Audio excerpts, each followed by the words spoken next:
বন্ধুরা নতুন একটা ভিডিওতে তোমাদের সবাইকে স্বাগত। তো দেখো আজকে পেপসি দেখেই আমি ভিডিওটা স্টার্ট করছি।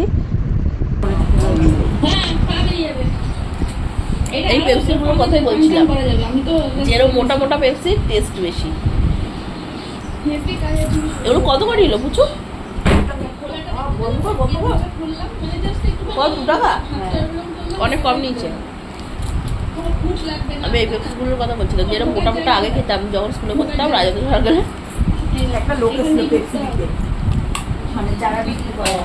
এরা দেখে এরা কে?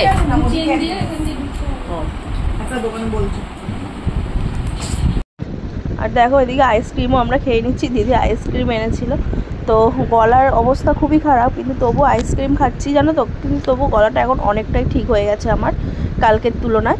আর দেখো মাম্মা ওকে একটা গোটা আইসক্রিম দিতে হবে জানো তো, যদি ঠান্ডা লাগে ওই কারণে ওকে আমরা গোটা আইসক্রিম দিইনি, কিন্তু ওর তবুও গোটা আইসক্রিমটাই লাগবে। ওর জন্য দেখো কিরম জিদ দেখাচ্ছে, আর আমার গায়ে তোমার আইসক্রিমটাকে লাগিয়ে দিল।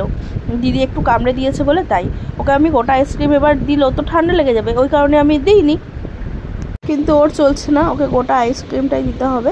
তো তারপরে আমরা না দিই, আমরা নিজেরাই খেয়ে নিয়েছি। তারপরে দেখো জিদ দেখাচ্ছিল।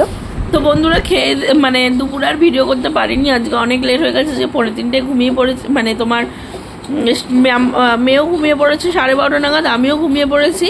তারপরে তোমার এই 3:30 সময় উঠে দুজনে ভাত খেলাম, মেয়েও ভাত খেলো আমিও ভাত খেলাম। আর ও ঘুমিয়েছিল বলে আমারও ওঠা হয়নি। বুচু কখন খেয়েছে আমি জানি না, দিদির মেয়ে কখন স্নান করেছে কখন খেয়েছে আমি সেটাও জানি না। আর দিদি এখন আইসক্রিম নিয়ে আসলো, আইসক্রিম খাচ্ছি। এত মানে লোভ জিনিসটা মানুষের এত খারাপ, আমার গলায় এত ব্যথা, তবুও দেখো পেপসি খেতে চাচ্ছি না, আইসক্রিম খেতে চাচ্ছি না। তারপর আইসক্রিম খেয়ে ওর বাবা গ্রসারি অর্ডার দিয়েছিল কটা, সেগুলো মিলিয়ে দেখে নিচ্ছিলাম ঠিকঠাক দিয়েছি নাকি আর ঠিকঠাক এসেছি নাকি। তারপরে দিদি বললে একটু চা করতে, আর গলার যেহেতু আমার একটু বসা, ওর জন্য তোমার আদা দিয়ে একটু লিকার চা করে নিচ্ছিলাম। যেহেতু আবার বাবা আসবে তখন দুধ চা খাবো ওর জন্য। এখন দিদি বললো তাহলে বোন একটু লিকার চাই কর। আর বিকেল মানে সন্ধ্যা হয়ে গেছিলো, দিদির মেয়েও বলেছিল পড়তে আসবে, ওই জন্য আর দেখো চা করে নিয়েছি। আর ওদিকে মাম্মা আমার সাথে ঘুরে বেড়াচ্ছিলো এই ঘর ওই ঘর। তারপর ওকে খাটে বসিয়ে দিয়েছিলাম। ও দেখো খাটে বসে খাচ্ছিল, তোমার কি বিস্কুটগুলোকে খাচ্ছিল। আর তারপরে চা টা খেয়ে জামা কাপড় ছিল কটা, সেগুলোকেও গুছিয়ে নিলাম।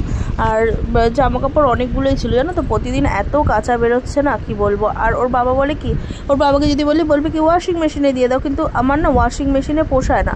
ওই ওয়াশিং মেশিনে দাওরে এই করে ওই করে, ওর থেকে আমার হাতেই মনে হয় ভালো, চটচট করে কেচে নিই। ওর বাবা বলে তাহলে আমাকে কিছু বলবে না, কারণ ওয়াশিং মেশিন তো এনে দিয়েছি সেই কারণেই। তো বাদ দাও সেসব কথা। তারপরে দেখো জামা কাপড়গুলো গুছিয়ে তারপরে সন্ধ্যা দেবো। আর তোমার এদিকে মাম্মামও খেলাধুলা করছে, এবার টিভিও একটু দেখে নিচ্ছিলাম। আর আইসক্রিমটা খেয়ে তোমার গলাটা আমার ভেবেছিলাম মনে আরও খারাপ হয়ে যাবে, কিন্তু না দেখছি ঠিকই আছে। তারপরে দেখো সন্ধ্যা দিয়ে দিয়েছি, ঠাকুরকে শয়নও দিয়ে দিয়েছি আমি এদিকে। তারপরে মাম্মামের রুটি করে নিলাম, রাত হয়ে গেছিলো, মাম্মামের রুটি করে নিলাম। আর এদিকে জল গরমও বসিয়ে দিয়েছি। আর ওদিকে ভাত বসিয়ে দিচ্ছি রাত্রের জন্য। তারপরে পরের দিনের কাজটা একটু এগিয়ে রাখার জন্য এখানে আমি ধোকা বানিয়ে নিচ্ছিলাম, যেহেতু আমাদের শুক্রবার। ওর বাবাকে টিফিনেও দিয়ে দেবো। আর তোমার এই যেগুলো কুচকাচ্ছিল এগুলো কয়েকটা আমি ভেজে নিয়েছিলাম। তারপরে মানে ভেজে জাস্ট ট্রাই করছিলাম। আমি বললাম না যে কোনোদিন আমি কেনা ধোকা করিনি, কিন্তু এর আগের দিন কেনা ধোকা করেছিলাম। কি বলবো বলো তো, এতটাই বাজে লেগেছে না, মানে আমার টেস্টটা অসাধারণ ছিল, টেস্টটা নিয়ে কিছু বলবো না, কিন্তু তোমার কিরকম একটা দাঁতে লাগছিল ওই কারণেই। তো বন্ধুরা ভিডিওটা আজকে এইটুকুই। যারা দেখলে তাদেরকে অসংখ্য ধন্যবাদ। আর যারা ইউটিউব থেকে দেখছো তারা অবশ্যই আমার চ্যানেলটিকে সাবস্ক্রাইব করে দিও, আর যারা ফেসবুক থেকে দেখছো তারা অবশ্যই আমার পেজটিকে ফলো করে দিও। চলো ভিডিওটা আজকে এইটুকুই। আর যারা দেখলে তাদেরকে সত্যি অসংখ্য ধন্যবাদ, কারণ আমার একটা ভিডিওতে আমি ভাবতে পারিনি একদিনে অনেকটা ভিউ চলে এসছে। তো তোমরা যদি এরকম সাপোর্ট করো, কিন্তু দেখছো কিন্তু কেউ আমার পেজটাকে ফলো করছো না, তাই বলে দিলাম প্লিজ তোমরা ফলো করে দিও আমার পেজটাকে। আর একটু একটু করেই জানি বাড়বো, তবুও চলো টাটা, আজকে ভিডিওটা এইটুকু।